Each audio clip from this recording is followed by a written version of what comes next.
Bassem, Piers. it's good to see you. It's good to see you too. Last time, obviously, we did it remotely.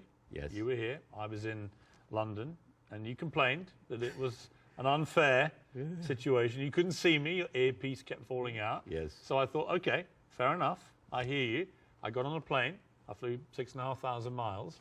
And not only that, we're doing it in somewhere that is very familiar to you. It's the Comedy Store in Los Angeles, where you performed many times as a stand-up. So I've done my bit. You did. But actually, this is not the first time we meet in person. No. We did originally in London last year. And I know that many people are watching this for the first time. I would know this, but like I would really love to tell the story of that moment because I was having a tour in the UK and Europe, and I was doing my English stand-up. And one of my, advertising promotion plan was to come on your show. So my agent called me, it's like, Bassem, you're going to be on Piers Morgan. I said, damn. It's like, what's wrong? It's like, well, Piers Morgan blocked me on Twitter. I did. And he said, like, what did you do? I said, well, during January 6th, the insurrection, you tweeted something about it. And I was so angry at what's happening. And I remember you having you and Donald Trump in a picture. And I said the guy who had Donald Trump with him, whatever. And then I used, like, very harsh words. And, of course, you blocked me.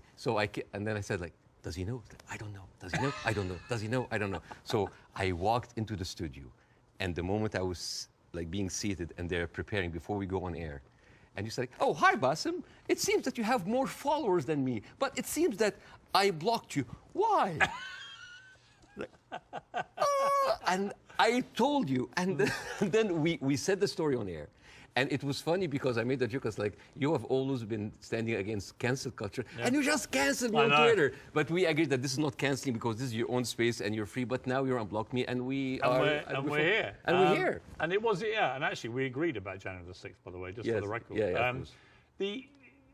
I don't know about you, maybe you weren't surprised. I was completely staggered by the response globally to our interview several weeks ago. Were you taken aback by the scale of it? Yes, of course, but I understand why. For many years, the media covering the Middle East has been showing a certain point of view. I'm not going to say bias, but I would say it did not allow certain voices, voices from the other side to be heard. And that is why you see the frustration. Whenever you speak to people in the Middle East, they tell you the same thing. They're not very happy with the coverage of the Middle East because our voices are not heard. Now, I am the least qualified person ever to talk about this conflict. And yet, just because I relate some of the talking points that we say and we hear the whole time, people felt heard. And when people have this feeling, they're happy. They have this response. They say, like, oh my God. For the first time, the West are actually hearing our point of view. Some of the point of view might not go well with other people, but at least we have a conversation. And I think that is the reason why people reacted that way. It's such an incendiary subject matter. I've never seen social media so ablaze with hostility on both sides. Did you actually, as well as enormous praise from the Arab world, did you also get criticized by some parts of the Arab world for not going perhaps hard enough? Oh, you didn't do that, you didn't do that. The thing is, this is like, you're damned if you do, you're damned if you don't. Right. If you don't speak up, why don't you speak up? If you speak up, you didn't speak up enough. If you're done, why are you if you speak up too much, oh, you're taking all the attention on you. And I love that fact because people always who accuse people of being the center of attention, they are actually not very happy that the attention is not on them. This is actually like a rule on social media. But yeah, there was a backlash, but there's also a backlash from the other side, which I mean, here and other comedy clubs, I worked with people from all kinds of different backgrounds, Jewish, Christians, Muslims, Arabs, atheists, all kinds of people. And there are a lot of people who went into my socials like, oh, so you're a terrorist sympathizer now, And I think it is important to have a nuanced, deep, interesting, intelligent conversation. A lot of people waiting for this are kind of like, yeah, Bassem, bury Piers, show him. And this is the problem with the news today. The problem is the news today, it's not about the news anymore. It's about the people giving you the news. So it becomes a show, a circus. Two gladiators in the Colosseum, two pigs fighting in the mud. And this is why people don't get anything out of it. It's a circus. You know, one of the things I heard a lot was, who is this guy? And they weren't talking about me. Sometimes I wonder. Now, obviously, you're very, very well known in the Arab world. You're known as the kind of, they called you the Arab Jon Stewart, and you're well known in America, but you weren't that well known, for example, in the UK. And I think what this interview did, it made a lot of people think, wow, all right, this is incredible. But tell me more about Bassem Youssef. And I did a bit of research into your life, and it is a fascinating journey that you've gone on to get here to Los Angeles. And I think it's worth just taking a little beat here to talk about this, because you began in Cairo as a heart surgeon. I mean, that was your career path. Yes. And you were a heart surgeon. I was a heart surgeon until, I spent 19 years in that career, 7 years in medical school, 12 years as a practicing doctor. And 2011 happened, and the revolution happened, and I had my own show on YouTube. I did like small videos. Well, I'm going to come to this, because I was by coincidence, I had just joined CNN to replace the great Larry King. And I hadn't actually done any live show. I'd done a few weeks since I joined of taped interviews with big names, Donald Trump, Oprah Winfrey, things like that. And I was flying back to Los Angeles when I got a message that Egypt was going up in the start of the Arab Spring. And I actually went to a studio very near here, about a mile down the road on Sunset, the CNN studio, the old Larry King studio. And I went live for the first time, and it was about the Arab Spring, and it was about what was happening in Egypt. And at the same time, you, in Egypt, were actually in Tahrir Square, helping wounded protesters, actually medically treating them. I mean, this was a kind of movement that inspired a lot of Egyptians. At the time, I was in the hospital, and a lot of people just had volunteered, and the nurses were just like giving us like supplies, go, and we were going there, and we were basically tending to the wounded, because it is, and it kind of gives you a different perspective when you see helpless, defenseless people who are not armed, who are being beaten by security forces, military forces, being shot, being, hurt. And all we can do is just like provide some medical attention. And it kind of gives you a perspective to see how humanity sometimes can show its most ugly face. And the suppression of free speech, freedom of expression. The ability of people to say what they honestly feel about a situation.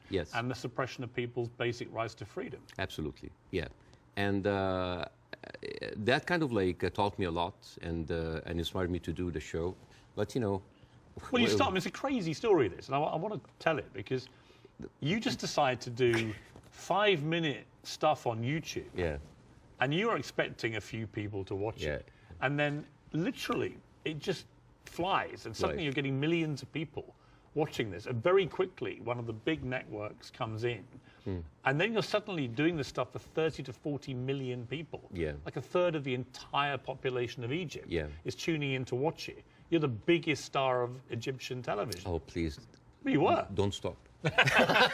Somebody, I mean, what an extraordinary thing, though, for a heart surgeon to go from helping protesters medically in Tahrir Square at the start of the Arab Spring to within a year, you're the biggest star on Egyptian television. It's a crazy thing. It doesn't sound as glamorous as this. It felt horrible.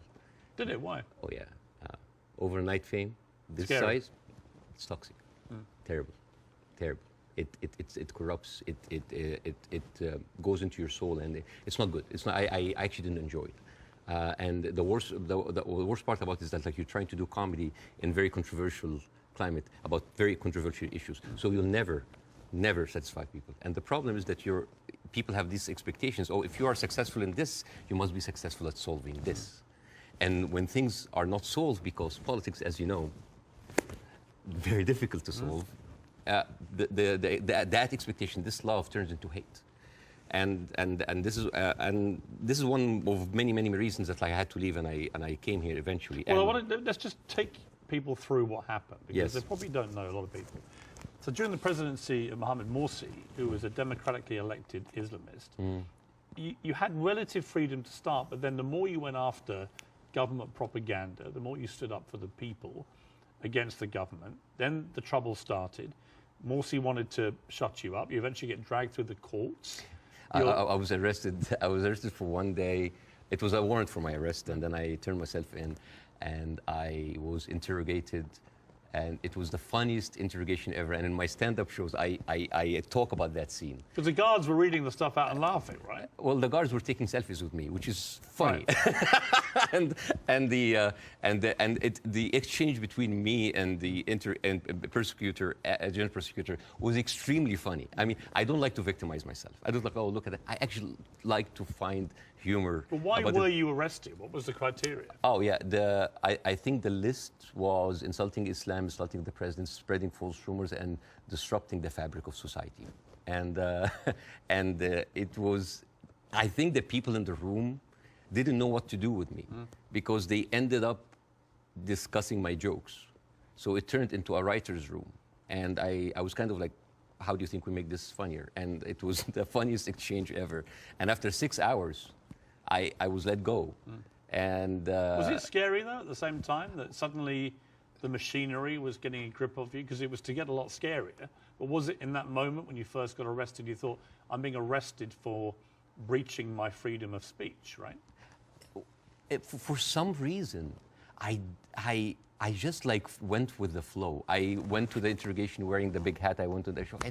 It was just, I just wanted this to be a farce because I just like, you're really coming after the comedian. And I just tried to enjoy myself, but deep inside I was dying.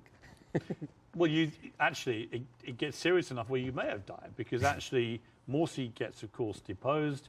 In comes General El-Sisi in a coup, a military coup, and he doesn't find satire a laughing matter, particularly when the jokes are about him. You get blocked. They literally block your show from airing. I aired one episode, and it's interesting. This is a very interesting story, because the first episode that was aired after the removal of the Muslim Brotherhood, everybody was waiting to see what I would say. Because by that time, all of the Islamic channels that were, I mean, like me and Islamic channel, like it's like they had 5 channels, and they were like me and them going like that. They had like 5 channels that have only 1 hour a week. And then they were removed. And then a lot of the other dissident voices were also being shut down. Now, people are waiting. What will Bassem say? And on the day that the show aired, the next day I went out, and everybody's like, good, at least somebody is speaking. It was a very controversial episode. Nobody liked it. And yet everybody liked it, because people said, like, you're supporting the coup. No, you're the Muslim Brotherhood. Everybody accused me of something. All I did in that episode was just being a mirror of what is happening in the street and showing them how ridiculous it is. You didn't take a fixed position. Well, my position, depending on what's your position? What did you intend your position to be? My position was to show the ridiculousness of how the people now was like, oh, we got rid of Islamic fascism, but we are heading towards another fascism. There was a song that I did that was very controversial. People, and it's very funny, the pro-Muslim Brotherhood thought that this is a disrespect to the people who died. And on the other side, the people said that this is a disrespect to the army. And when you manage to offend everybody, you know you're right. Yes. And then the people in the middle, it's like, oh, you weren't tough enough. And I was told, it's like, why didn't you go after? The ceiling of freedom just went down, and I was just like, it was very difficult. It is very difficult to go against an authority that was very popular at the time. And especially a military authority with a lot of experience of weaponizing these situations. Yeah. You had death threats. People would always choose, most of the time, they would always choose the military form rather than the religious form, because they kind of like, at least they are not infringing on my personal freedom. Not yet. But you had threats on your life, didn't you? Oh, all the time. I don't talk about that because, like, I have been having death threats, like, never stopped since 2011. Never stopped. Have they continued since our last interview? Oh, yeah. They never stopped. People threatening to kill you? All the time. Why? For what reason? Oh, for just saying something that they don't like. Oh, because you are against Egypt, you're against Islam, you're against our president, you're against God. It never stops. It never stops. It doesn't bother you? I mean, if you die, you die. You know? If you die, you die. I mean, since when, whatever, like, no bodyguards deflected a bullet. You know, maybe the guy who was with Ronald Reagan. But Yeah. I think it's like whatever. Even like at a certain point, I actually had like private security. And then I told them I can't. I cannot live like that. If that's my destiny, if I die, I'll just die. You end up with your lawyer saying you've got to get out of here. You've got to get out of Egypt. It's Yeah. getting too dangerous. Yeah.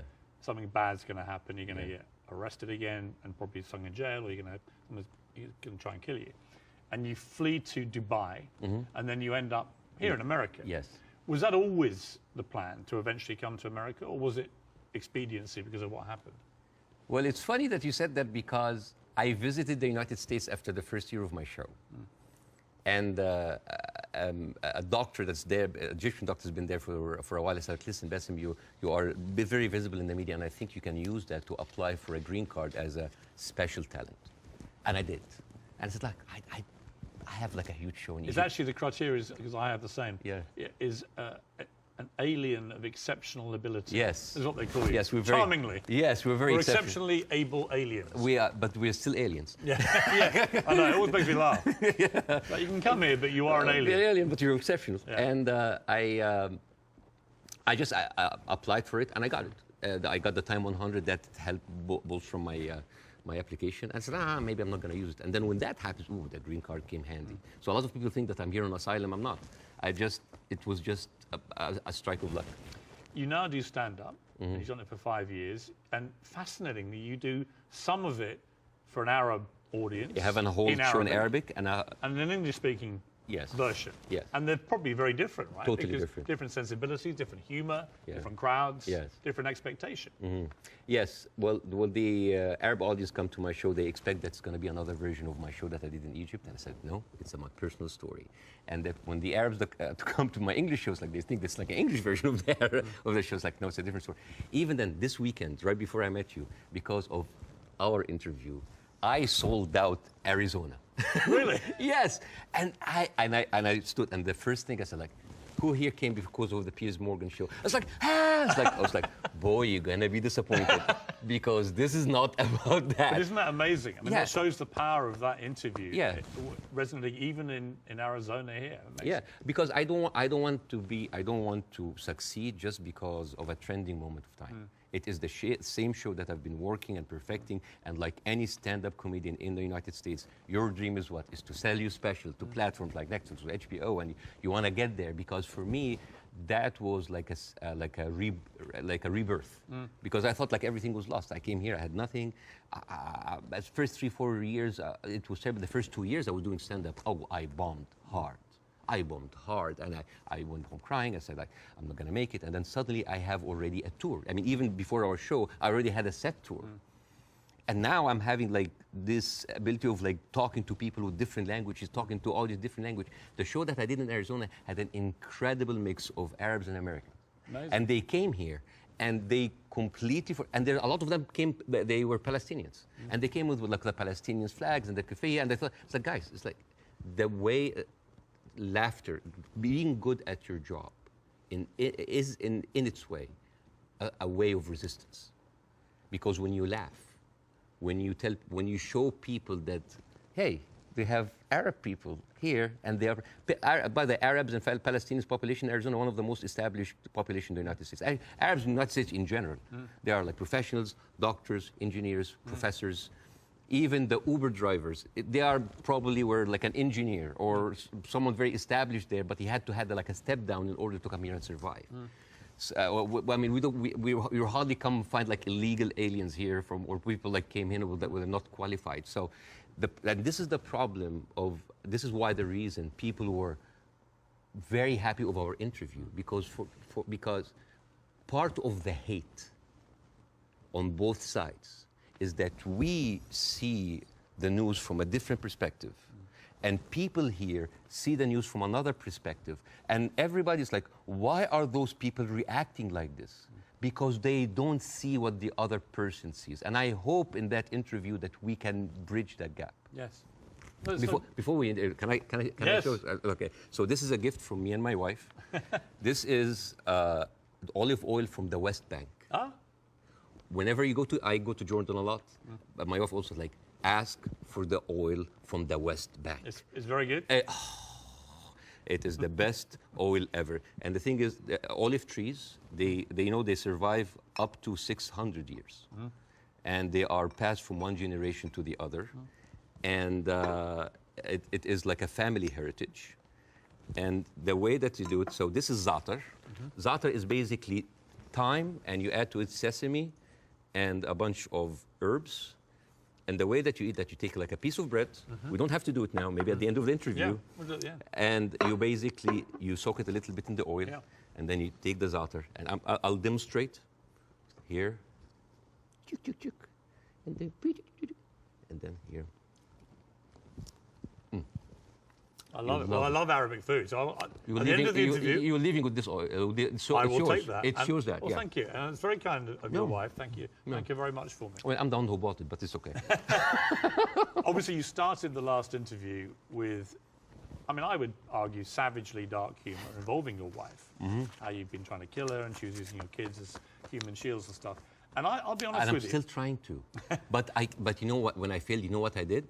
I went out to the house and I just like randomly slapped other neighbors. So, it's interesting. By mistake. Now, this time I'm ready for you, okay? This time I'm ready for the humour. Oh, you're ready, okay. No, but it's interesting because last time I was very taken aback. And I remember thinking, as you were doing this right off the top, I remember feeling very uncomfortable, unusually uncomfortable, and thinking I didn't know how to react to that. I didn't know whether I was supposed to laugh or be silent, and I sort of ended up sort of slightly grimacing, half laugh and listening. And then I realized it was very powerful what you were doing. It was satirical, but it was savagely satirical and extremely effective. And that's why I think the interview did so well. But I'm not going to pretend that I found it easy to listen to it or to react to it, because I didn't. You know why? Because all I did was just take the talking points that's been in the media, not just for after October 7th, all through the conflict. It's always like, we need to kill it. All right. You need to kill 5? No, kill 10. You need to kill some? No, kill all. This is what satire does. It take reality, flip it on its head, exaggerate it, and then you can see how sometimes very uncomfortable and even sometimes stupid that sounds. Because I was just reacting to whatever the media is telling me. It's like, oh yeah, okay, let's do it. There's no pushback. So suddenly, the person who's proposing the most extreme measures is like, oh, we'll take it, oh no, that's too much. So that was like a very simple technique. I just took the talking point and just exaggerated it. It was devastatingly effective, I thought. Yeah. First, before we go any further, how is your wife's family? Because she is half Palestinian. Yeah. Are they okay? They're good. They're good. They are safe for now. Yeah. As like the last week, there was no internet, as you have. Yes. You know, I saw you tweet at the IDF. It's like, how can they know? You know how many views that tweet's had? Nearly 40 million. Yeah. Me just saying, how are they going to see this message if you've cut the internet off? Yeah. I'm wondering if the IDF's like, why aren't the Palestinians liking my tweet? Because they don't see it. Right. No, but I thought that was a perfectly correct assessment of it. Yeah. But the reaction to that tweet I did was enormous, as everything is in this thing. And I had a lot of people say, finally, Piers, you get it, right? Finally, you get it. And I wanted to say, listen, I'm trying to reach a place where I get this, but it's an incredibly complicated issue for someone who is not Arabic or Jewish to poke their head into. And I've had to cover it as a journalist for a long, long time. I think I said to you before that I was editor of a Daily Mirror in England when we opposed the Iraq War, for example. So, you know, I have taken stands on this thing. On this one, I find, and I'm going to be completely straight with you, I discussed this with Jordan Peterson this week, and he did a pretty incendiary tweet in which he said, give them hell, Netanyahu, enough is enough. And he was actually very self-reflective about that in the interview we did this week, where he later issued a 20-minute video, because he said sometimes a one-line tweet can be unnecessarily inflammatory to people. Much better to take time to explain it. Here's where I've got to with this conflict now. I viewed what happened on October the 7th as an absolutely appalling atrocity, a terror attack of unimaginable horror. And I absolutely think that Israel has a right to defend itself from the people who committed it, Hamas. And I've questioned for the last 3-4 weeks, what is a proportionate response? And I have said repeatedly, I don't know the answer. I want people who have a view to have a view about that. And I'll ask you again, about where you think we are with this. I also acknowledge that Hamas live amongst civilian population in Gaza, and therefore if you do what the Israelis are currently doing, which is a ground offensive into Gaza, a lot of civilians are going to get killed. And at what point does that become disproportionate or even illegal? And I don't know the answers to those questions.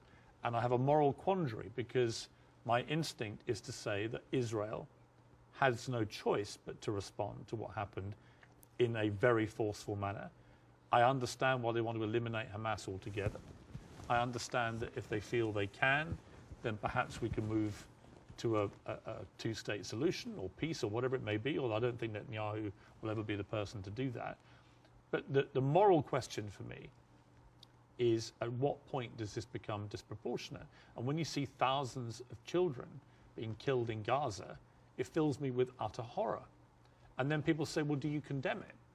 And I find it very easy to condemn Israel turning off the water, Israel turning off the power. I think it's ridiculous that Israel should have that power over millions of people who are not part of their country. I think it's terrible what's happening in the West Bank with the settlers. I think that the stuff there is completely easy to condemn. But can I, hand on heart, condemn Israel trying to destroy Hamas after what they did on October the 7th? That is where I'm struggling to find myself saying I condemn it, because I believe that they are right to try and destroy Hamas. Now, what do you feel about my moral quandary? Well, there's a lot of points, very lot, and I think this will kind of like lay the ground rules for that interview. There is a whole thing about like Israel right to defend itself, the condemnation. First of all, let's start with condemnation. Yes. You want my opinion? Yes. Condemning Hamas or condemning Israel? Yes. Completely useless. Completely useless. Why? I condemn Hamas, you condemn Israel, interview is over. What happened? Nothing. It is just checkpoint, like morality checkpoints. But I've interviewed a lot of pro-Palestinians, for example, some of whom will immediately say, I unreservedly condemn the terror attacks of October the 7th, and then go on to criticize Israel. And I think that's a very, well, it's a position I can completely respect. Yeah. But I find it much harder to respect a pro-Palestinian guest on my show if they simply resolutely refuse to say that they can condemn the terror attacks. Yes. I find that less worthy of respect. But you see, this is the problem with the news. We go into the circular motion of the same answer. One thing that I have noticed, not just on the coverage of these events, the events before and before and before, every time this starts, people say, we don't know what's happening. It's a very complicated situation. Right. What is happening now? And for me, as a viewer, if a conflict that's been there for 75 years and the media with all this technology has been covering it and we hear the same exact words, we don't know what's happening. It's complicated. It's a very complex. That is a failure of the media apparatus. That is the failure to themselves and for the audience, because why every time this happens, it seems like it is happening from point zero. And I think to help understand that, I will get to the October 7th. I will get to the condemnation. I will get to the self-defense. But I think maybe we can do, we have like all the time in the world, and we can discuss, this interview could be a bookmark, landmark for maybe looking at that conflict in a deeper way that nobody had gone there before. We had the views, we have people waiting. Yes. You know, as I said, I'm the least qualified to discuss that, but it's an opportunity to use it. I'm not massively well qualified myself. Yeah, both of us. Like, I mean, look at us. I'm an Irish Catholic. I mean, right? look at us. Yeah, two privileged people. One white, one white wannabe, discussing the most complex conflict of our history. But I want to start in a totally different area. I want to start with anti-Semitism. Yes. I think it's an important issue. Yes. I think there is a rise of anti-Semitism in the world, and I think there is. This is very dangerous. And I, as a Muslim, who has been through events where there were terrorist attacks somewhere, and that reflects on us. I can completely feel that. Since what happened, I had text messages from the Jewish friends. Are you okay? Are your wife's family okay? And I was texting them. Are you okay? And I think it is very important to agree on the language, because the word anti-Semite has been used and abused, and most of the time not for the good interest of the Jewish people. Because the first 2 days of the coverage, I watched the news, and there was a lot of protest that was led by Jewish Voice for Peace, and they were led by people who opposed the Israeli attack on the civilians. And I remember quite well, many of the Republican representatives in Congress came out and they were calling these the global intifada, the global jihad. I love it when they say jihad. They sound like a horse. Jihad. It's very funny. Or they say, like, these are, and I quote, Iranian-backed jihadists. And I said, wait a minute, but most of those people are Jewish. Those people who took over the capital, the same people who took over Central Station in New York, which is known as the biggest civil disobedience event in America in the last 2 decades, they were all Jewish. And then I find Nikki Haley saying anti-Zionism equals anti-Semitism. And then I remember, it's like, oh, Jewish people in America are saddled by the fact that they are not citizens of America or citizens of the world, but they are citizens of Israel, and they have to back Israel in whatever they do. And these are not my words. These are the words of Jon Stewart.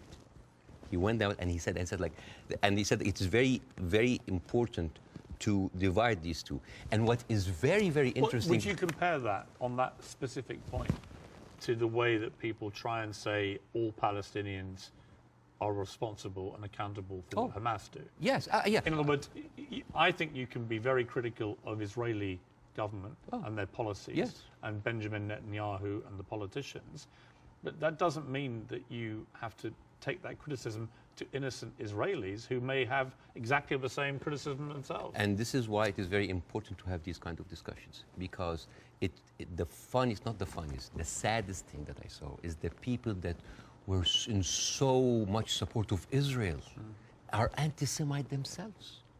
MTG, Marjorie Taylor Greene, you know, she said, like, oh, I send my aides, and they took pictures of the protesters. Basically, she's surveilling protesters.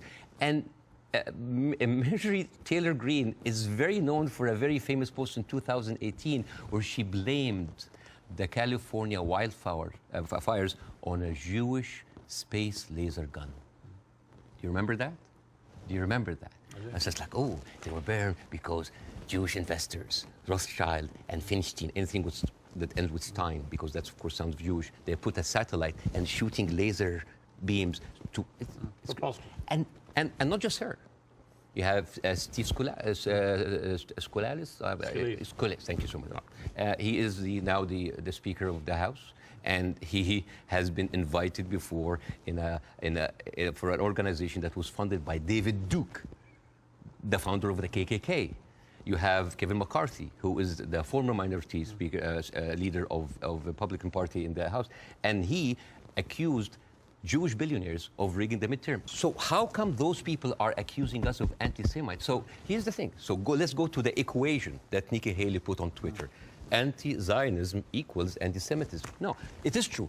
People who hate Jews, they're also anti-Zionists. It is true. And you could be someone who hates Zionists, who don't like Zionism, and you are Semite. You could even be Jewish. And guess what? You could be a Zionist, like those people, supporting Israel, and at the same time you hate the Jews, because the chant, Jews will not replace us, these echoed in Charlottesville. It did not echo in Gaza. I mean, in Gaza they say worse stuff in between the bombing on their downtime.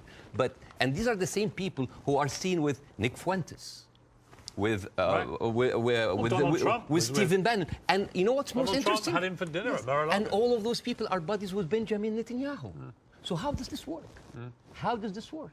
And you know the people who speak against this, like Jon Stewart, like Bernie Sanders, like Naomi Klein, what do they call these people? What do they call them? Self-hating Jews. And you know what else now they call them? They call them capos. Capos. You know what's capos? Capos, basically these were the Jewish inmate in Auschwitz that were forced by the Nazis to stand as guards on their own inmates. You see how degrading this is. And this is the way to shut down conversation. Anti-Semite, Islamophobe, you hate America, you hate the military, you hate Egypt, war on Christmas. This is how you shut an environment that does not allow disagreement is not an environment made for Let me growth. a- It's an okay. environment made for control. Let me ask you this. Say, take the student protests in Yes, America, sir. at universities. I have no problem instinctively with students protesting. It's actually part of the DNA of being a student, right? But I do have a problem with two things. One, the protests that happened almost immediately after October the 7th, within hours, which were clearly, deeply, deliberately inflammatory and hurtful to Jewish people. Secondly, I have a real problem with the students who were beaming direct pro-Hamas slogans onto buildings on campuses in America. You know, I'm all for free speech, and I really am. The whole show is predicated on that. But not to the point where you see Jewish students barricaded into libraries because a mob is descending on them. There is a distinction to me between people who are obviously overtly... I mean, there was a professor at Cornell University who was literally seen in public shouting how exhilarated he felt by the attacks of October the 7th. He still hasn't been fired, that guy. I think that crosses a line. Do you? Yeah, I do not like this way. I mean, I can understand why, but I don't condone it. I would never, because you have to understand these people, again, I'm not supporting them. I just want to make sure about two things. The reason that I started with anti-Semitism, because I wanted to make sure to clear any confusion that when I speak about Israel, I'm speaking about Israel. Yes. When I'm speaking about Jewish people, I'm speaking about Jewish people. Yes.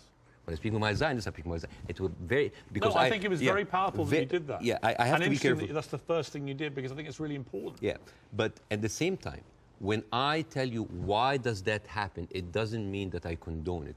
There's a difference between explanation and justification. Those people who are exhilarated, the way that they... This is the same reason why people were so happy about the interview. What do they see?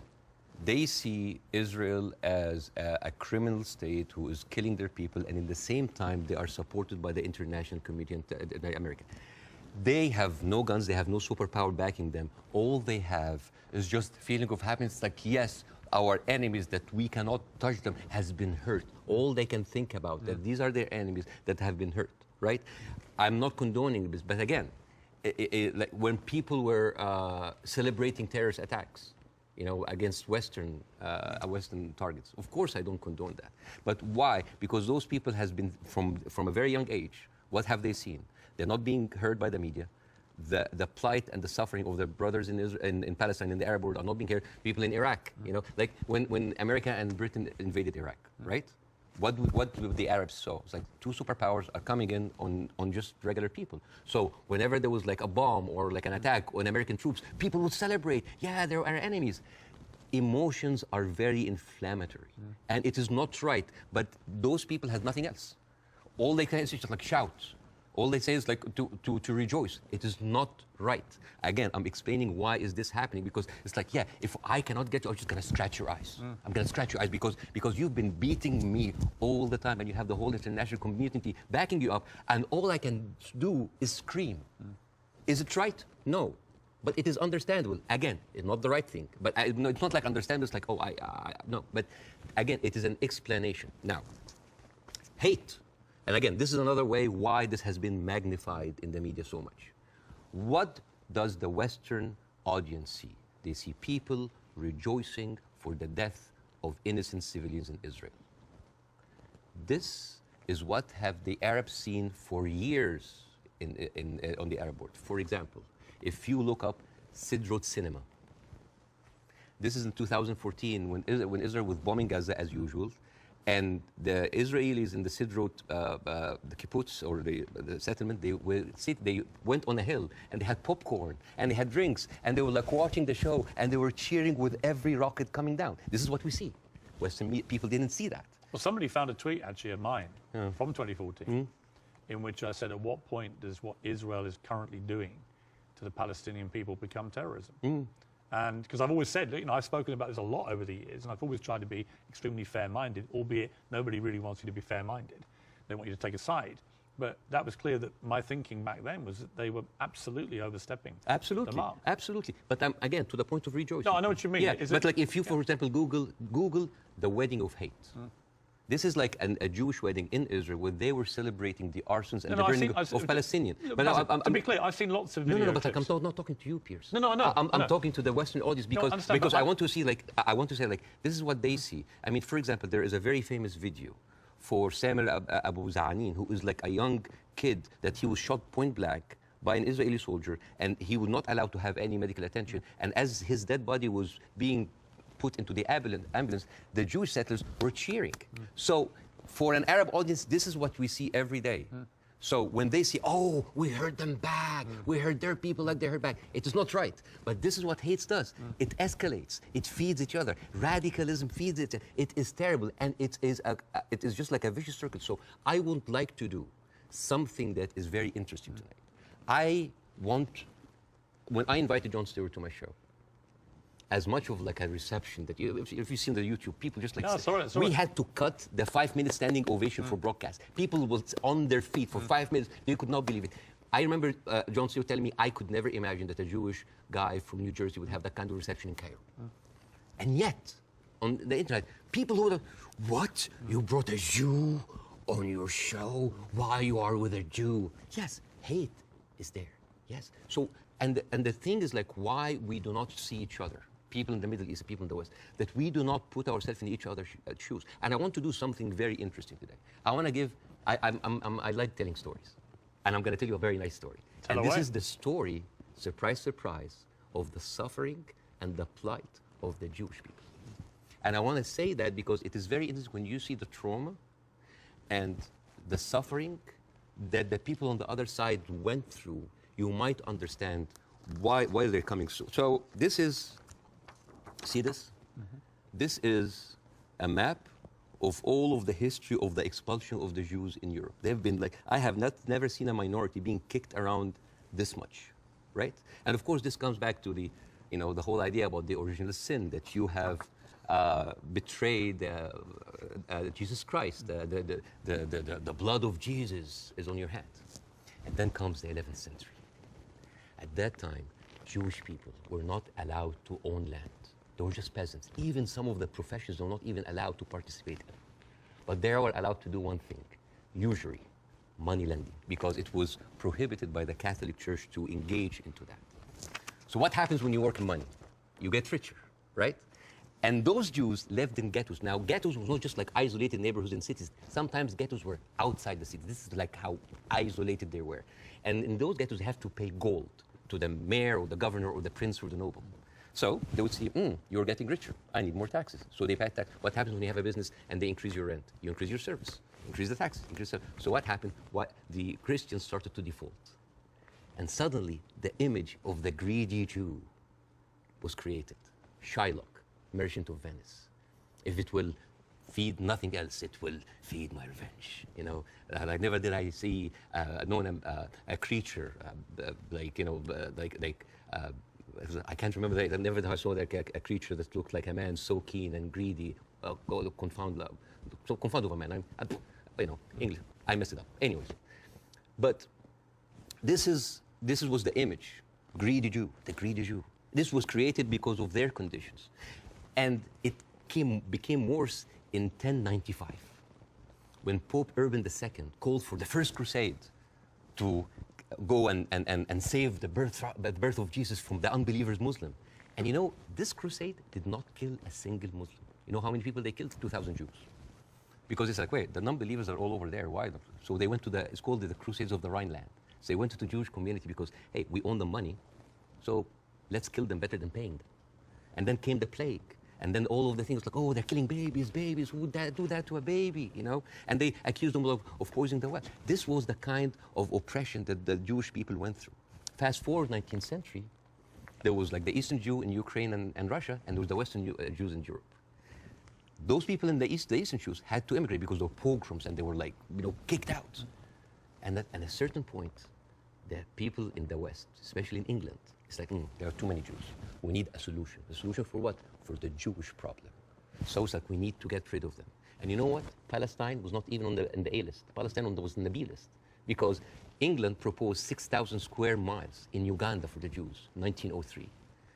And the reason why Palestine was not on the list, that it was objected by a lot of rabbis that said, like, it's a promised land, but only when the Messiah comes. But there were other options: Argentina, South Africa, Uganda, Madagascar. And eventually they said, all right, let's do Palestine. So they went to Palestine in 1914. There was 700,000 people living in Palestine. 3% were Jewish. 1917, Balfour Declaration. Arthur Balfour, he called the Jewish people in England that they are alien and hostile race. And the thing is, the only Jewish member of the parliament, of the English parliament, Lord Montenegro, he objects, like, these are British citizens, we should not kick them out. So they pushed them, but it was not going fast enough. Came the Nazis. And then it was not about the solution anymore. It was the end losing, the final solution by Hitler, because he needed an answer for the Jewish question, the Judefrage. And then, as you see, the Holocaust happened, the most orchestrated, industrialized, horrible genocide in our modern time. 6 million Jews died. So it accelerated, and they went. First of all, they left East Europe, and they went to West Europe, and they went to America, and they were turned down, and they were pushed towards Palestine. So by 1948, right before the declaration of the State of Israel, there were 2 million people living there. Only 30% of them was Jews. So the whole idea of, like, a land without a people to a people without a land, it was a marketing thing. They were already Palestinians. So suddenly, from our perspective, the Jewish problem is not a Jewish problem, is not a Middle Eastern problem, is not an Arab problem, it is a European problem. It was pushed on us together with the guilt, because now we are the anti-Semite. Now we are the Jewish hater. And not just that, they took land. So people look at this like, why are we even, we had a lot of refugees coming in. And during that, there was a lot of, as you know, Zionist militia, the Aragon, the Haganah, all of these people were killing Palestinians. The famous massacre of Deir Yassin. You're talking about the atrocities of October 7th, it's horrible. But in the Arab mind, there is Deir Yassin, where there is an incredible movie called Tantoura, Tantoura, where the Israeli members of those militias, they talk about the atrocity that they did, including opening up the pregnant women's bellies and having bets if the boy inside is a boy or a girl. It is one of the most horrific, and they talk about it, some talk about with regret, and some talk about with pleasure. We did that, right? So you have even King David. I think your Prime Minister, Mr. Sunak, was there. And if I was British, I would question this. Because as you know, King David was bombed by the Aragon militias. 91 British soldiers died. I don't know, if I was British, how come my Prime Minister would have the nerve to stay in that hotel? I mean, you know, the ghost of the 91 British soldiers, that must be haunting for them. So you see? So when you see all of that, and you see that suddenly, overnight, in 1948, there were 1.5 million Palestinians, half of them, 3/4 of them were overnight pushed into refugees. Yeah. And this is why it's called the Nakba, the catastrophe. So now we have all of this building up into the minds. And suddenly this was like a conflict, a hate, a problem that we didn't have to do anything with. This was basically pushed on us by the Europeans. You see? So this is why it is important to say that. And I'm not saying that just like, oh, let's wipe out the State of Israel. Let's like push them in the sea. No, but it's important when you talk about a conflict that you talk about the root causes, right? No, there was like a vibrant Palestinian culture happening over there. And right now they are erasing this culture. Suddenly I'm thinking of like Israeli feta cheese, Israeli hummus. Oh, that's an insult. Israeli hummus. Come on. I mean, take the land, but leave the hummus, man. I mean, come on. I mean, that's not fair. You are someone who's always spoken against culture, cancel culture. Right now, a whole culture is cancelled. Let me ask you this. Jonathan Friedland is a top Jewish journalist for the Guardian newspaper. He wrote a very interesting column last week in which he said, at the root of all this, you could argue you have two sets of people with just cause. And they believe passionately in their just cause. And he was sort of advising people not to take sides unless you really understand the history. Would you agree with that? Would you agree that both sides have legitimate just cause? Not with the methodology that's taken place, and you've given an extremely detailed analysis of the build-up to what happened in 48. To me, it's pretty clear 700, 800,000 Palestinians were displaced from their homes, and it should never have happened. And that has been absolutely, I think, the root cause for so much resentment.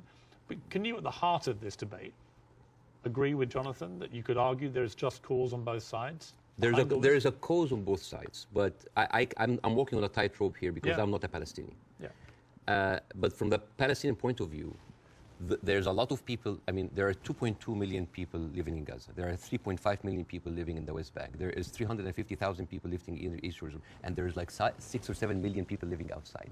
Those people, the Palestinians that they were pushed out, they do not have the right to go back. Right now, if you meet Palestinians, you'll see them wearing a necklace with a key.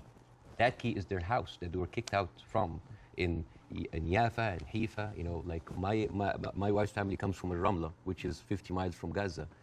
And according to the law, those people have absolutely no right to go back. Even if you are a Palestinian with an American passport, they give you hell in order to go in. And yet, a Jewish person born anywhere in the world, born in Poland, born in the Ukraine, no question asked, he can jump on a plane, land in Israel, and get the Israeli citizen and take a house that most probably belonged to a Palestinian. So it is not just like, it is an ongoing injustice that has been happening. Now, I mean... Where would you criticize, if you're being fair-minded, where would you criticize from 48 onwards the behavior of the Arab side? Well, put yourself in the Arab side. At 1948, you constituted 70% of the population. Suddenly, the UN is giving you 48% of the land, right? Not just that. I mean, the Arab regimes, because they did terribly. And see, this is the thing, like, Arab nationalism at the height of that, these people feed on each other, you know, because it's very, very important to have a problem. Oh, it's Israel. And then and for Israel, oh, it's the Palestinian. It's a very good distraction. I mean, sometimes I feel that like the Palestinian cause is very useful for both sides to stay there as a tension because it's always a way to reflect. But and this is a very important question because in the mind of the Western audience, they always thought of the Palestinian resistance or the Palestinian side as like Islamic, as militant. No. As a matter of fact, some of the early suicide bombers were female Christian Palestinians because they, like the RIA, you know, they were fighting for a land. The whole idea of Islamization of the whole cause came very later. As a matter of fact, you will find this very interesting because when I saw this, I did not believe it. This... You know the Fatah movement, which is the PLO, the Fatah. This was their slogan. Can you see? You see there's a crescent, a cross, and a menorah. And they say unitary, democratic, non-sectarian. So basically in the 1960s, Fatah were basically marijuana-smoking, tree-hugger hippies. And yet that didn't work, right? And the thing is, I always hear that like Arabs were giving so many chances for peace. That is not true. As a matter of fact, all along history, Israel didn't give an inch of land by peace.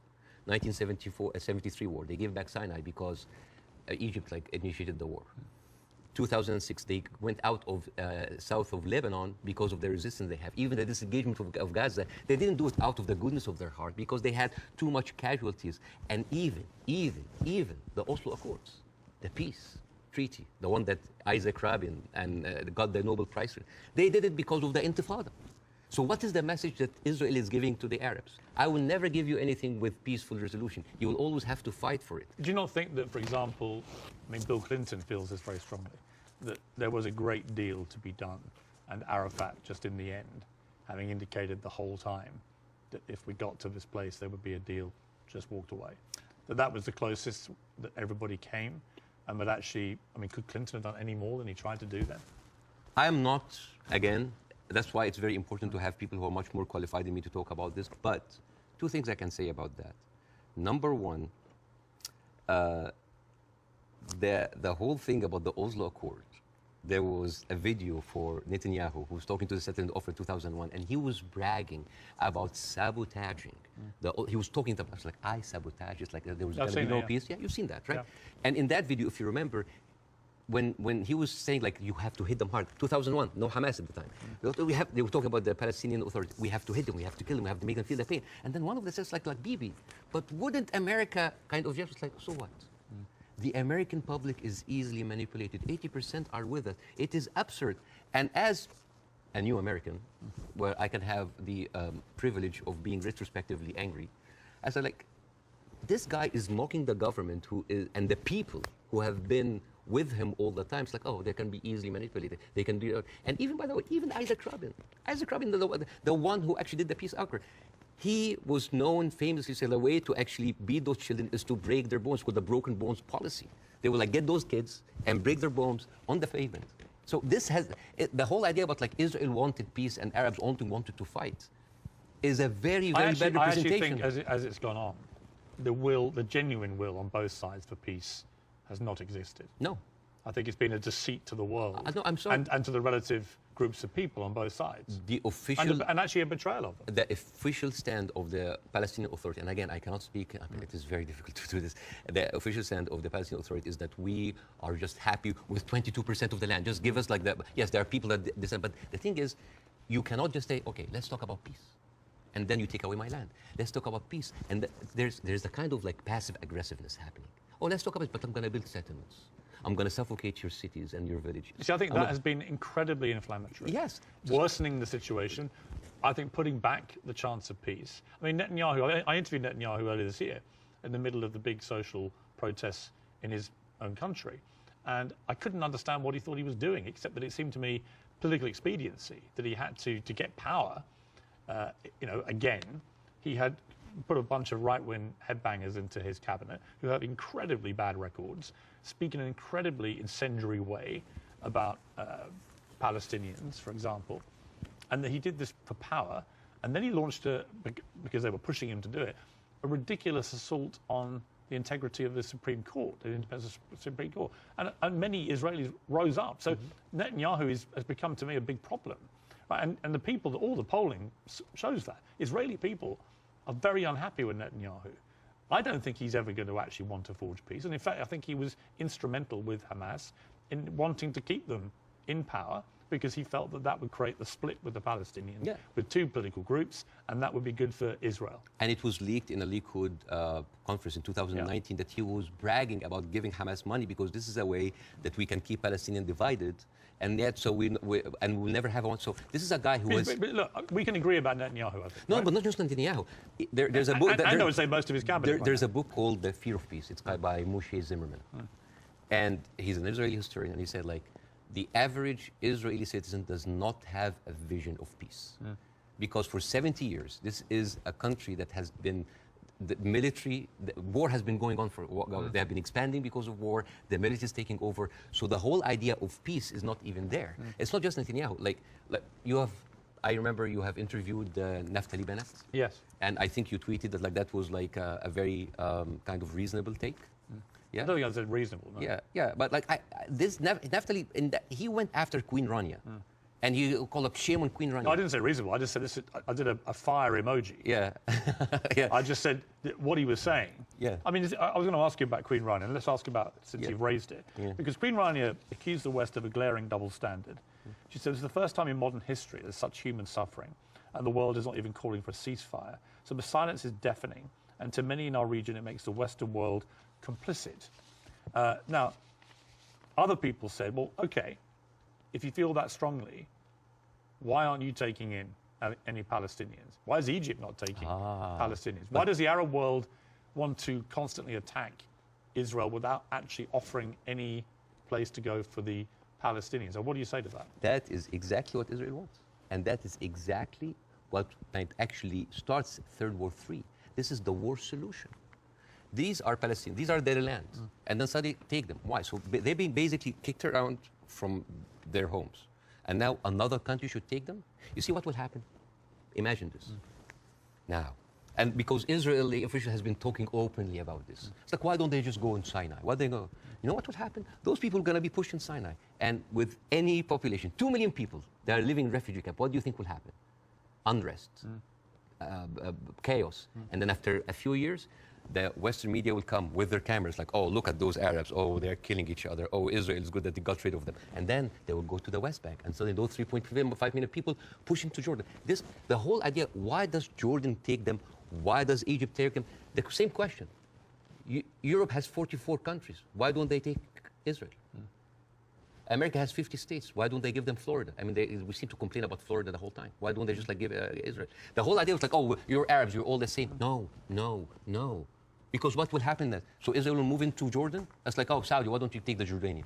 So this is not a solution. This is not a solution. Bassem, I hear you. I'm not taking a position either way. Let me ask you directly. But I want to say something about what Queen Rania said. Okay. The whole idea about like the West. Yeah. I think that in 3 weeks, Israel morally corrupted the West like no other. I think the West will have a lot of time to recover because for years, The West has been telling us, oh, look, we're liberal. We're all about human rights. All are equal.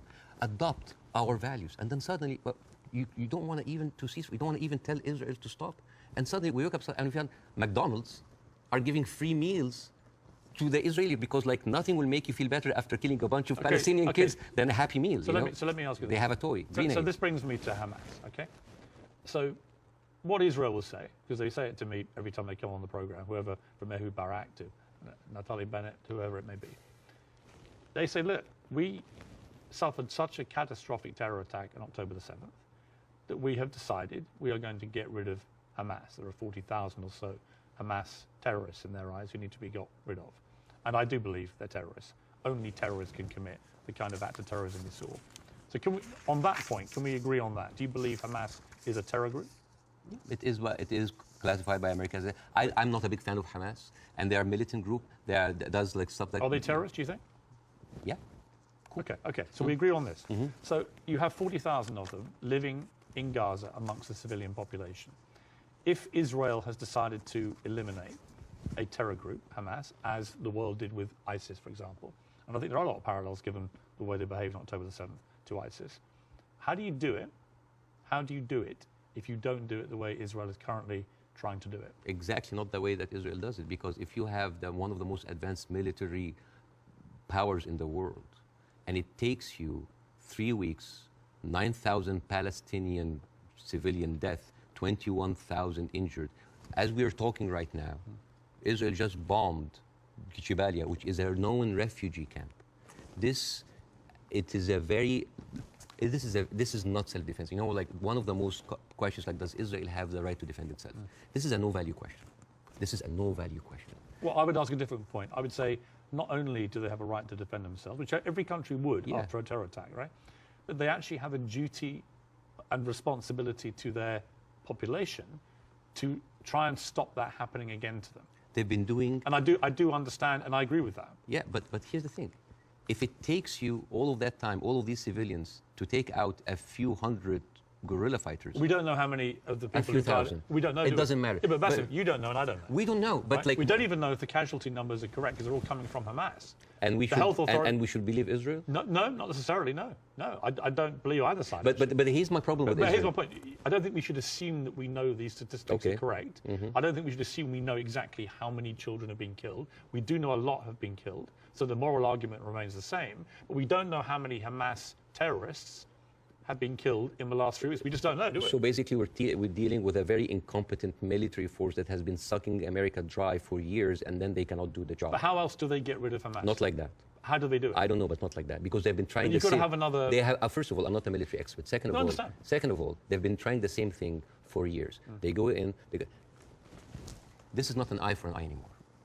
This is an eye, a limb, a life, a house, a neighborhood, a whole population for an eye. They don't. I mean, your friend Ben Shapiro that you particularly despise. Oh, I love Ben Shapiro. He's very smart. Oh, yeah, but you've been very critical. I mean, that's fair enough. I'm sure he would be of you. But when I asked him about proportion, he said I don't care about a proportionate response. So let's kill civilians as Hamas did this, so we are going to get rid of Hamas. But it's not in his eyes. It wasn't eye for an eye, tooth for a tooth. It was this group of terrorists did this, and we are now going to rid the world of these terrorists. And this is very important to look at things in context. When you see how Israelis talk inside their community. There was a very famous post by Uriel Eritzol. He is the speechwriter of Netanyahu. He said, what is so horrific about understanding that the whole Palestinian people are our enemies? All of them are enemy combatants. We should kill them, kill their mother, destroy their homes, the homes that they raised those snakes, so no snakes will be raised in this house anymore. And this was reposted by Ali Chaket, which is the Minister of, wait for it, Justice. It's not about Hamas anymore. It is not about Hamas. They can tell you it's about Hamas, but it's not about Hamas. It is basically, they have said it many times, Piers. This is a way to kind of push them into Sinai. This is not about eradicating Hamas. This ship has sailed. I'm sorry, but like, anybody who still believes that this is about Hamas is stupid, because they... See, I don't agree with that. Really? No, because I think... But why they're... I'll tell you why I don't agree. There are like 100 people... I think any country that suffered the kind of terror attack that Israel suffered, with the kind of death toll that occurred that day, 1,500 plus people, grandmothers, kids, young women being raped, kidnapped, beheaded, it's been reported, and so on. Well, you can raise an eyebrow. I mean, they found a young woman's skull Right. Somehow but what about the babies that were beheaded? Well, there was a report, and you and I had this discussion on air. You falsely quoted me, and I wanted to clarify that with you in person. You thought I'd said that 40 babies had been beheaded. So what did you say? I never said that. What did you say? I said it's been reported that 40 babies were killed, some of whom had been beheaded. That's what I said. Yeah. Totally different. Yeah. There's a very different... Well, it is different. Yes. Do you accept it? English as a second language, so they're different things. Of course, yes. Between saying 40 babies have been beheaded and 40 babies have been reported to have been killed, including some where are those who were beheaded? Babies? Well, apparently journalists are being shown utterly horrific footage. This comes to a very important question about credibility. Again, I'm not condoning what happened in October 7th, but I'm not a journalist. But as a journalist, wouldn't you take anything that an authority would say with a grain of thought? Yes. Especially if this authority have a long history of lying. And I'm just going to give a few examples. 1996, they bombed Kana. It's a refugee camp. They killed 106 people. Despite that they knew it's a refugee camp. They said, oh, maybe it's a one-time off. 2006, they bombed Kana again. 2014, they killed 2 teenagers at a checkpoint. They denied, as usual, but CNN was there. So they said, we have to say it. 2018, they killed a medic, a Palestinian medic, and they fabricated a video showing that it's someone else, that he was a human shield. And then can I just finish? Yeah, but I do want to respond. And then 2010, they killed Ahmed Oraiqat, denied it, then said it's okay, it's us. 2021, they bombed the media office in Hamas. It's not us, but no, I'm sorry. And then 11th May 2022, Shireen Abu Akleh, a reporter, your colleague, she's Palestinian, American citizen, she was shot in the head. And they provided forensic evidence and even a doctor's video that it was not them, it was Islamic Jihad. How can I expect to believe this regime, especially if the president of Israel comes down with this ridiculous thing? Have you seen that? No. He said, okay. This was reported by Sky News, and it was the funniest thing I've seen so much. This was a Colin Powell moment, but like the cheap edition. Mr. Herzog said, like Isaac Herzog, it's like, we have found evidence on one of the terrorists, a manual to create chemical bombs. And then he showed this, and he showed, and this is, so I just want to say, why would a foot soldier go into enemy with like a manual to chemical bombing? It's like, is that BYOB, bring your own beer, bomb? It's crazy. And what he like have like local ingredients to make, and then this is like, this is a manual of Al-Qaeda, of course, convenient state in Qaeda. And let me read it to you in Arabic because this is funny. So, النشرة الدولية المعنية بالتطوير الذاتي والمعرفي للمجاهدين, which basically say, this is basically like a catalog for self-improvement for mujahideen. I didn't know that they have life coaches. So this, and you know what Sky News said? It's like, we cannot confirm or any of this, but we will show it anyway. So let me respond. So this is like this is a lying government. So let me respond. Yes. I do think the Israeli government has lied. All the time. Right? I do think they've lied. I'm not going to dispute that. I do think they've been caught lying. I do think they've said things that turned out not to be true. I also think that 2 weeks ago, a hospital was bombed. Yes. And it was immediately... Who do you think did it? Well, I'm going to tell you what I think. Hamas immediately tell the world it was an Israeli airstrike and that 500 people were killed and that the hospital had been destroyed. And then as the next couple of days go by, the hospital is relatively undamaged. The car park was obliterated. Many fewer people than 500 were killed. How many people died? We don't know, because actually we're reliant on the Palestinian Health Authority, which is Hamas in Gaza, for the figures. So we don't know the number, but a lot fewer people died, it would appear, than the 500. 100? We don't know. 50? Either way, it's appalling, but it may not have been anywhere near as appalling as was first said by Hamas. But here's the point. Most independent studies of what happened have concluded that it was almost certainly a militant stroke terror group inside Gaza, and they fired a rocket which landed in the hospital car park. In other words, it wasn't an Israeli airstrike. So I have an issue with that, because for 3 days before the attack, the priest and the patriarch of the hospital, because it's called the Baptist hospital, said that they have received multiple warning from Israel that they're going to hit the hospital. And then at the time of the hit of the hospital, one of the top aides of Netanyahu, he tweeted about like we hit the hospital, and then he deleted it, and then basically like Israel gaslighted the world. But it was not us. But that's why I said most independent. No, that's not true. New York Times actually like just published something to prove that it was shot from Israel. And the thing is, no, they didn't. Though. Okay, numbers. They didn't. Numbers. Bassem, that's not true. Okay. The New York Times has not reported that it was Israel. No, they said They haven't. Okay. That's not true. Over 10 years, Hamas launched 35,000 rockets into Israel. And many failed. They killed 69 people.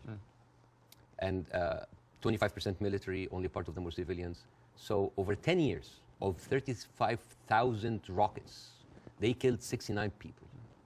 But in one strike, you want to tell me that these glorified firecrackers caused that kind of damage? Yes, it looks like they did, yeah. Okay. Yeah. And actually, it wasn't the damage that was reported by Hamas, who wanted people to believe it was Israeli airstrike. So my point would be, I'm happy to concede that Israel government has lied about stuff over the years. But I'm absolutely certain as well that Hamas lie all the time. Why are we holding a militant... I believe, from all I've read, I believe they lied about the hospital. Why are we holding the militant terrorist group to the same standards as the best because and only democracy in the Middle East? They happen to be the ruling party in Gaza. So they're not just a terror group, they are a political group as well, political party. Okay. Well, they are. So the question again comes to this, and so far you've ducked it, so I want to ask you one more time. We can both agree that the scenes in Gaza right now are horrific, because I do feel that. But I don't know how else Israel can eradicate Hamas than the way that they're currently trying to do it. Do you have an alternative for them? Well, again, we are locked in the same thing, what can we do now? But we don't look at what was happening over there. The best recruiter for Hamas is Israel. I mean, you have talked a lot about the horrible condition in Gaza. Yeah. I mean, let's imagine like a little boy called Rami. He lives in Gaza. You know, he have a horrible life, but like, you know, it's not that bad. I know he has a cousin in the West Bank. He's living a good life. He wake up in the morning and he found out that he was kidnapped by 3 settlers. He was burned alive by kerosene and he was forced to drink the kerosene. His name was Muhammad Abu Khudaira. That settlers did that to him in 2016. So, all right, you know what? I'm just going to leave. I'm going to find a way to go to Europe. His aunt is a published author and she won a prize in the Frankfurt Book Fair. His name is Adnaya Shalabi. And now she was cancelled because of what's happened, just because of her Palestinian. His other aunt in America, his name is Amawi. She is a speech therapist, and this is close to my heart because of my son. And she was fired because she did not want to sign for government contract that said that you cannot join BDS, which I don't understand. Why do people choosing to protest peacefully by not buying goods from a certain country? Why would the United States make that its own issue? So. And this guy, this Rami is being approached by like, oh, join Hamas, join us, let's go kill Israel. No, I don't want to kill. I'm going to live in Gaza. It's a life. But 97% of water is not good for human consumption. Half of the population are anemic. Even the is not being treated, and it goes into the shores of Israel. It's like, oh, those Palestinians. It's horrible. Yeah. So, and then he wakes up in the morning. He doesn't think about killing Jews the first thing in the morning. He thinks about being there at 5 o'clock at the first 50 people in the line for bread, because if he doesn't, he will miss the food for his family. And he goes back, and he finds a message saying that we are going to bomb your house. He comes back, he loses his whole family. Now, tell me, what is a proportionate response for that? I don't know. I don't know. You cannot create terrorism and then you... I don't know. They have created this. I don't know is the answer. But Bassem, let me ask you this. Hamas will have known when they perpetrated what they did on October the 7th, what the scale of response was likely to be. How does that help the Palestinian people I don't know. that they are supposed to serve? I don't know. The wheels are already set in motion. But it doesn't, does it? I do not... you know, I feel sometimes that Hamas is with us in the room, that we are bringing Hamas. Who has the power in this equation? Who has the 4th largest and strongest military power? The whole idea about Israel, it's like, oh my God, the Arabs are going to destroy us. Look at the map. Hamas, well, hang on. Hang on. Hamas's stated goal is the eradication of Israel and the Jewish people. Yes. They make no pretense about it. They've made no attempt, unlike the Nazis who try to cover up their crimes. Absolutely. They've made no attempt to try and deny what they did. They brazenly boasted about it. Yes. They are proud of what they did.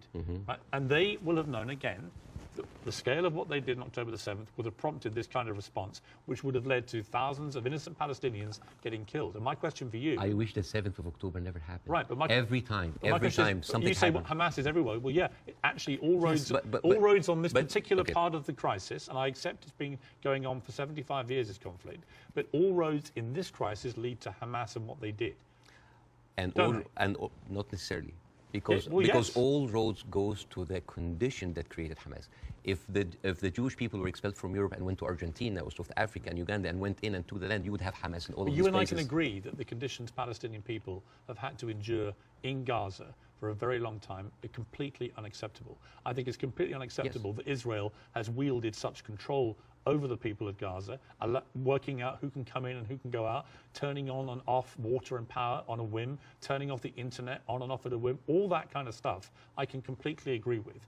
But given that I think we agree Hamas are a terror group. Okay, let's say... Let me finish my question. Given that we agree that Hamas is a terror organization who have a publicly stated position of annihilating not just Israel, but Jewish people, and as we saw on October the 7th, they mean it. If you are Israel, what do you do to get rid of those people who have shown the world that's exactly what they will actually do if they get the chance? You know what I would do? I would give the Palestinians what they deserve. Terrorism is a virus. Yes. It's a virus. I agree. If a patient with a flu came to you and you're a doctor, how can you treat that patient? How do you treat as a doctor? How do you do? Well, you're the doctor. You give them nutrition, fluids, and rest. So the immunity of the body gets rid of the virus on its own.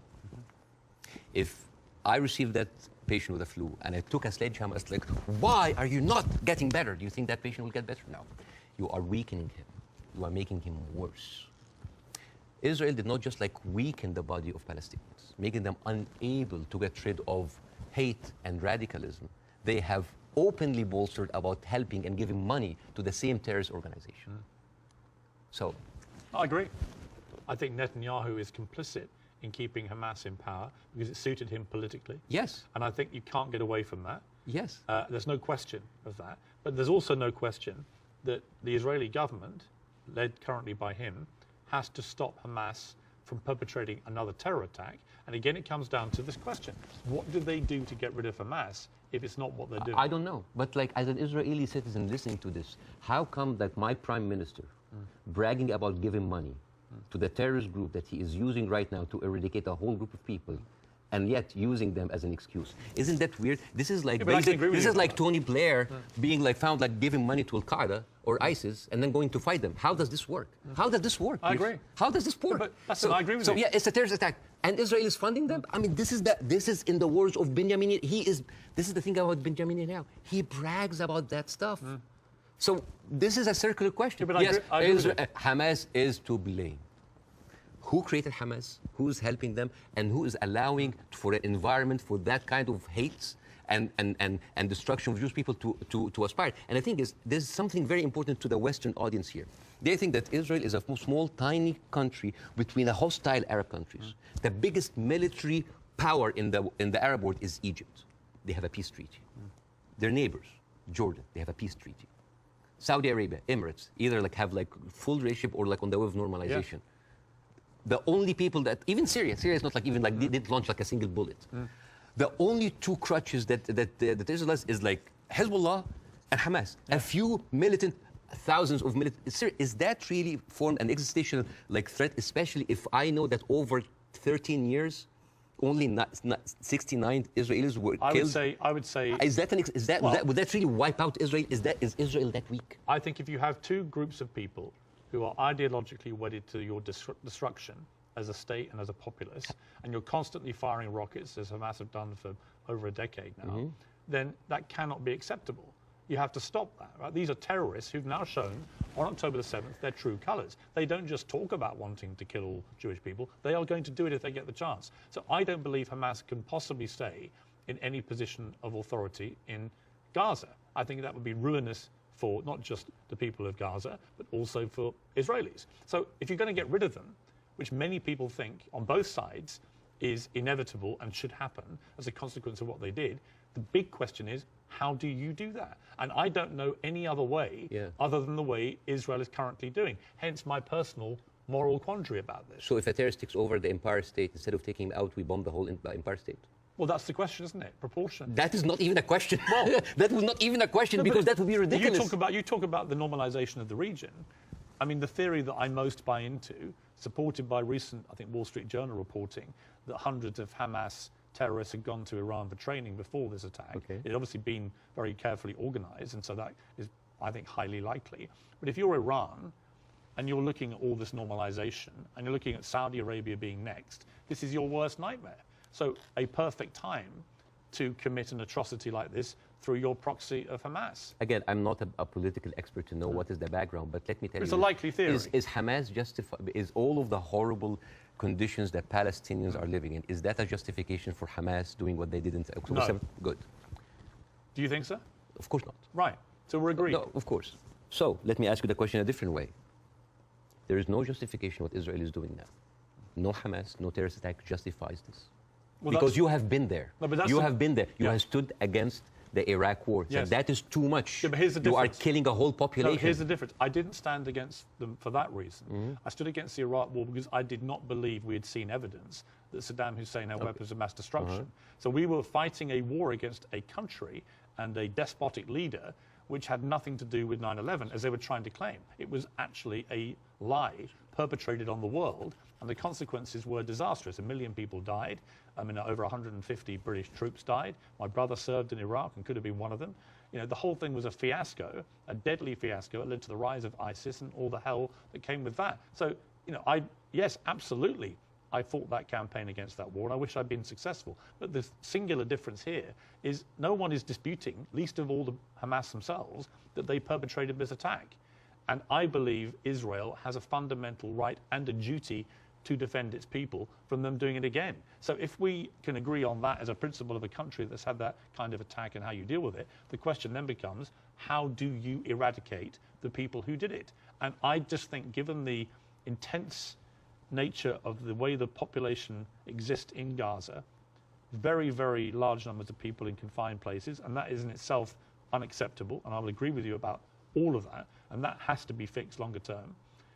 But actually, if Hamas are everywhere there amongst these people, I just don't see any alternative to what they're doing. And I'm very happy to consider one.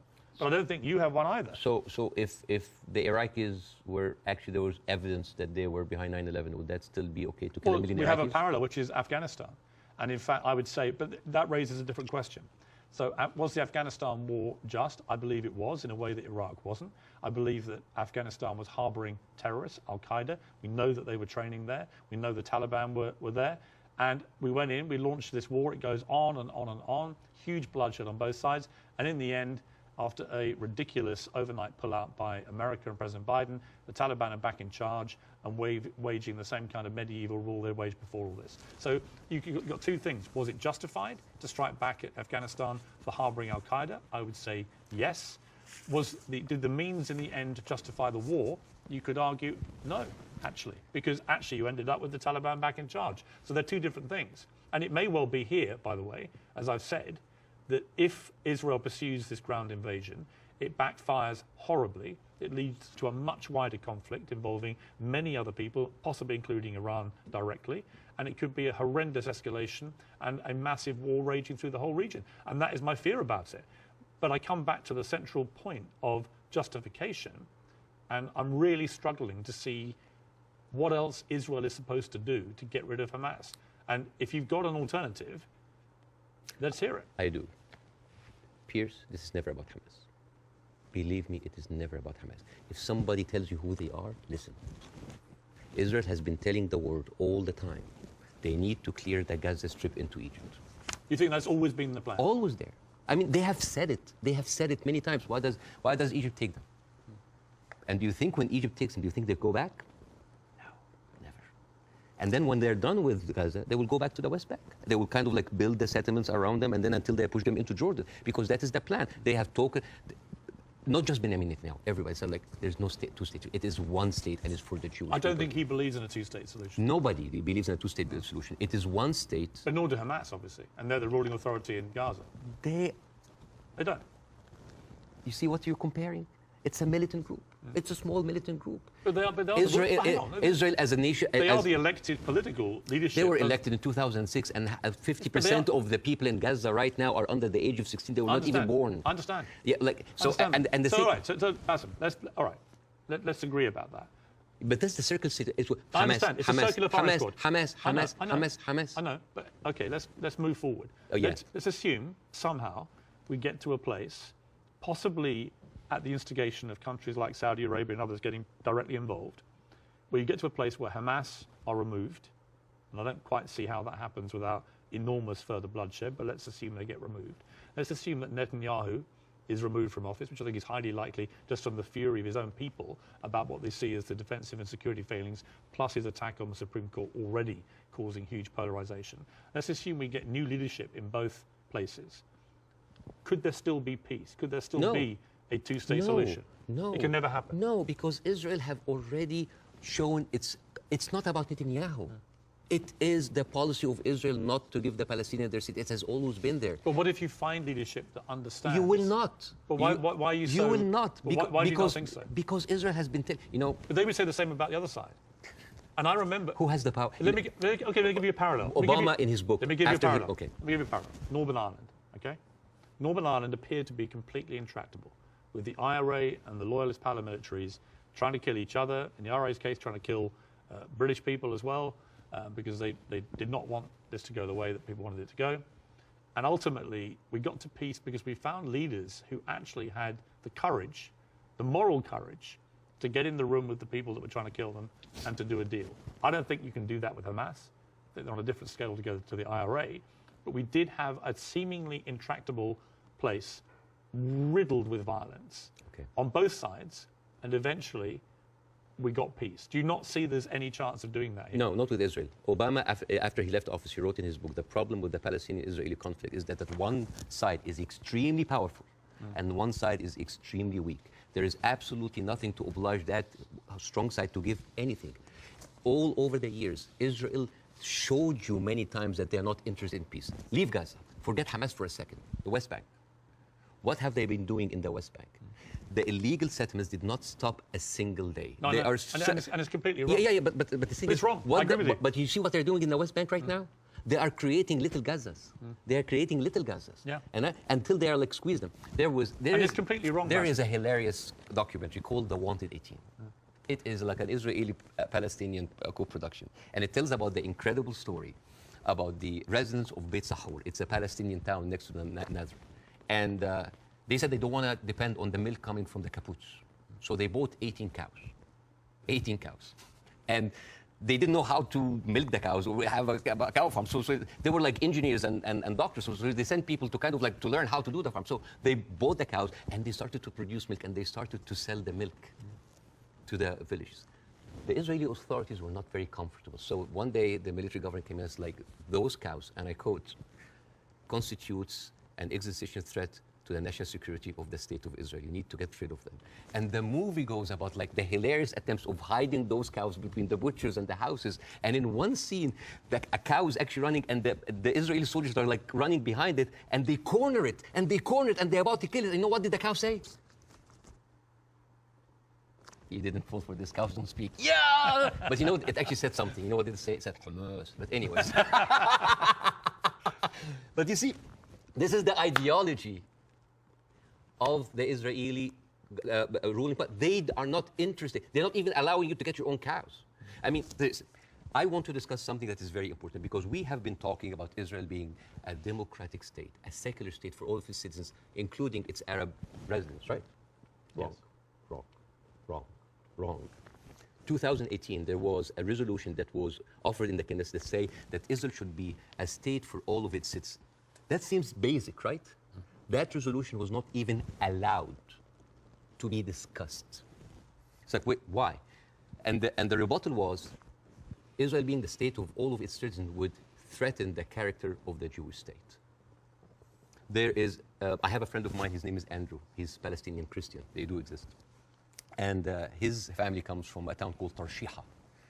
As many Palestinian towns, these would like, you know, have another Israeli town called Kafar Radim. It is a left-leaning town. They voted against Netanyahu by 70%.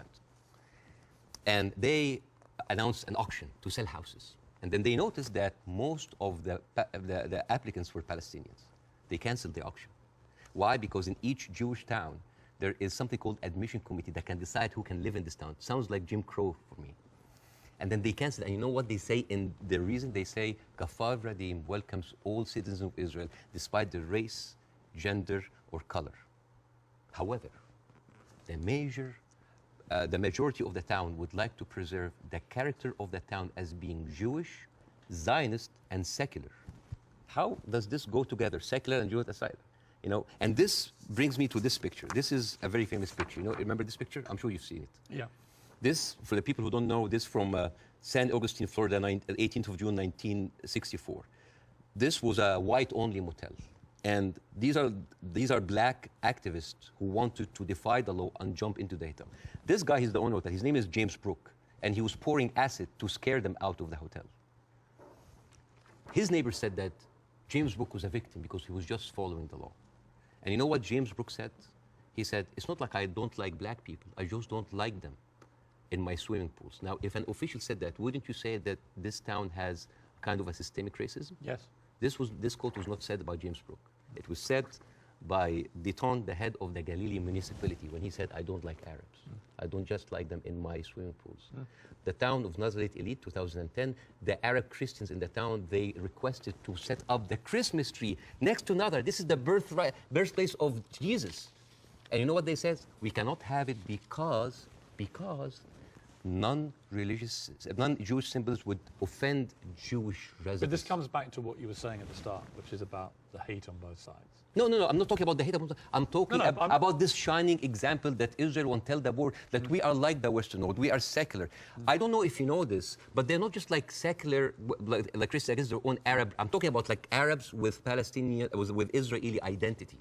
I'm talking about them being even racist against their own people. 1950, Yemenis immigrants that came from Yemen, and they were in the transition camp waiting to be transferred into Israel. Their kids were taken away from them and given to white Ashkenazi Jews because they were not white enough. But Bassem, what would happen if a Jewish person went to Gaza? Why would they go to Gaza? And exactly. Even I wouldn't go to Gaza. Exactly. That's my point. Yeah, it's a dystopia. Who would? But like, I'm just. So it's not just you're raising points about Israel, making out that somehow they're as bad or worse. No. But what's going on there? Hamas has ruled over the Palestinians in the most oppressive way imaginable. Absolutely, but you know what? Hamas never claimed that they are the only democracy in the region. They never claimed that they are secular. They never said that they adopt Western strategy. And they definitely, they did not use that lie in order to carpet bomb a whole country. Okay. Now here, I want to say one example, and I'm going to leave you. All right.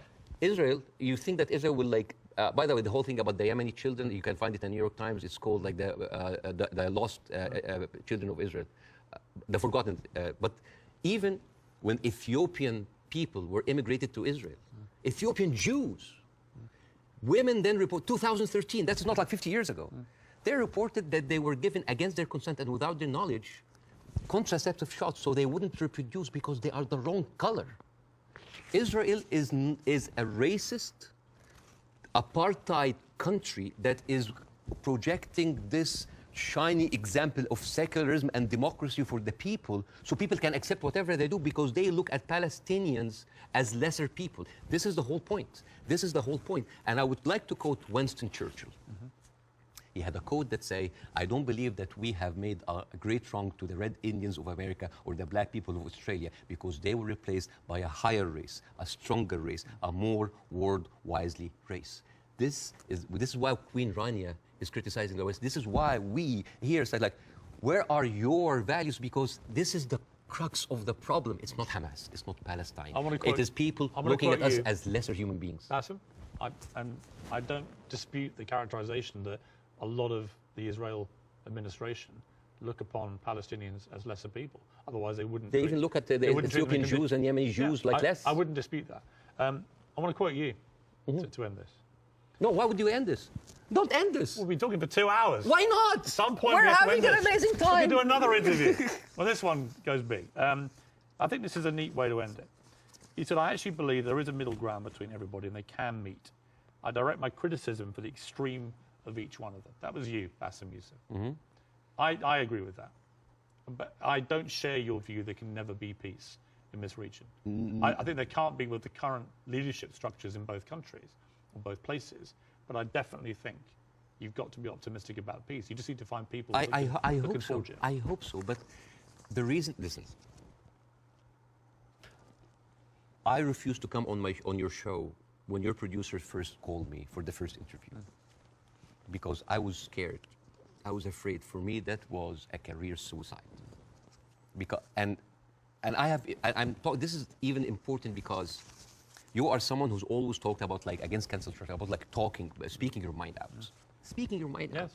I left Egypt And I came to America, the land of the free, the home of the brave, but I didn't know that there was a fine print said that you cannot speak about Israel. I have issue with that.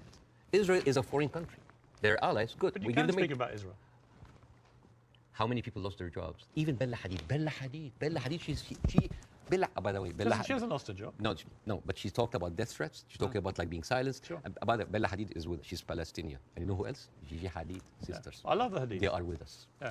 Anyway, so I know them both. They're very nice people. yeah, but the thing is, if you are that high and you cannot speak about it, and it's not about. It's Well, like, you can. You just have to. Yeah. You can. I mean, I've spoken out about these issues, and you get shot at, not literally, but metaphorically, all day long on social media. But that shouldn't stop people from doing it. I'm just like wondering, as an American, You do? as an American, yeah. But like, I'm doing now because like the first interview went well. Right. I'm doing that because I want people to see that you can really speak up and not just get canceled, but get rewarded. My career is going fine. Yeah. It's great because I want people to have the courage. There should be no limits. I'm kind of like so confused as an American citizen why every American presidential candidate have to go and kiss the hand and bend the knees to AIPAC. This is a lobby that works for a foreign country interest. Why don't we have like a lobby for Saudi Arabia? At least they're giving us more money. You know the great thing? You can say that here. Yes. You couldn't say it in Egypt. That's why you're living here. Yes. But again, a lot of people feel the burn, the heat, whenever they come but down. If I was an American, I'd be going, all right, Bassem, all right, we'll take the criticism because you can do that in this country. And I'm happy. When you criticize the government in your own country, yeah, they drove you out. Yes, and that's why I came to America, to play the white man's game, to actually to pass this acquired white privilege to my children. But the problem it's not just a country of white people. But here's the problem. And the white man's game, the game in America is not a white man's game. It's a game that actually has a democracy and believes in freedom of speech. But there are dog whistles everywhere. You're not going to be put in jail for this interview. Or I can lose my career and I can lose jobs, and you know that. You know could that. In Egypt, you could. No, here you can't. In Egypt, they arrested you. Here you can't. And they threatened you, and you would have probably ended up in prison or dead. Here, a lot of people lost their jobs because they spoke up. It depends what they say. Of course, but again, if you're Kanye West and you spew anti-Semitic garbage, I'm not. You're going to lose. I will never adopt that kind of point of view. But the thing is, there is dog whistles everywhere. As I told you at the beginning, you cannot just say it's like anti-Semite. Like, I mean, now, how come that the Palestinian flag is outlawed? By the way, it's outlawed in Israel. If you raise the Palestinian, you go to jail. And now they're saying like the Palestinian flag is a pro-Hamas. No, it's not a pro-Hamas. You know, I was doing a comedy show in Arizona, and a guy was like wearing like a kufiyah, like a scarf, and I took it, and I'm not like in hyperbole and like wearing symbols, but I just took it because like, why are we gonna outlaw colors and flags? That is absurd. That is not right. I agree. I don't think you should, but you should certainly outlaw Hamas. They're already outlaw. I mean, I'm not supporting them. They're a terror group. Okay. But the people with the power, the people who supposedly have the... And you should, by the way, I will say this, you should be able to criticize the Israeli government without being accused of being anti-Semitic. But I have in this interview repeatedly, and I'm not anti-Semitic. I just have a problem with all of what the Israeli government's been doing. And I have a problem with how any criticism to Israel by some circles here are considered anti-Semite. This is not fair. But a lot of the people doing it are actually anti-Semitic. Yes, but also a lot of Zionists are against Israel, that they hate the Jews. You know, we've discussed that. I want to end on a happy. But before that, I want to just like say 2 words about the media, which is, please. Sure. Mr. Zomlot, the Palestinian ambassador that you have, this guy lost 6 members of his family in an Israeli strike. And when he went on like some British news thing, he sat down and the lady told him, it's like, we are very sorry for personal fun. I'm sure you don't condemn the killing of Israeli civilians. What? In the same moment, there's another girl like called Yara Eid. She was like on Sky News. And the girl was like crying, like, I lost 30 members of my family, 17 of them are children, I lost my best friend. And then, what did you think would happen? Forget about empathy. I think a lot of people, what about manners? Well, I think you have to start, I've said this repeatedly, you have to start from a place of humanity. You have to look at what happened on October the 7th and feel utterly outraged and disgusted for the loss of human life. Yeah. And you also have to feel that for what's happening in Gaza to innocent people. But and if you can't feel both for both sets of people, both sets of innocent people being killed, if you can't feel a sense of despair and horror over their deaths, you don't have any humanity. Believe me, Piers. It's not really about that. There's a deep sentiment in the Middle East, in Arabs, that the West do not look at us as equals. Well, you know what? So what I did, I went to the machines. Yeah. And I asked ChatGPT simple questions. do Israelis deserve to be free? And you know what they tell me? Yes, Israelis deserve the right like any other people. And then I ask the same question, do Palestinians deserve to be free? And you know what they tell me? It is complex. It is a sensitive issue. Well, it's not complex. It's not sensitive. The Palestinian people should be free. Yeah, but even the machines have... Let me finish. And they should have exactly the same rights to freedom and freedom of expression and the way to lead their lives and to water and to power and to internet that Israelis have and we have here in America and we have back in my home country of the UK. And I want that for the Palestinian people. We've got to end it there. Okay. Mainly because I've worked up a hell of a hunger in 2 hours of interview and you have brought your wife's cooking. So tell me again how I do this. Okay, so basically... Take a piece of this, put it in the olive oil. Yes. Which is from the West Bank. Yeah, from the West Bank. And then a little bit of this. Yes. Like that? Yes, yes. This is like amazing oil coming from the olive tree. This has come from the West Bank. Since 1967, Israel have actually uprooted 800,000 olive trees, just two. That is absolutely delicious. I know. Please thank your wife for me. Thank you. Wish her all the best and her family, particularly those who are obviously in Gaza. It's been great to see you. Thank you so much. In America. Let's do it again. Let's do it again. Let's keep talking. Yes. I honestly think the way through this is people keep talking. Yes. Good to see you. Thank you so much.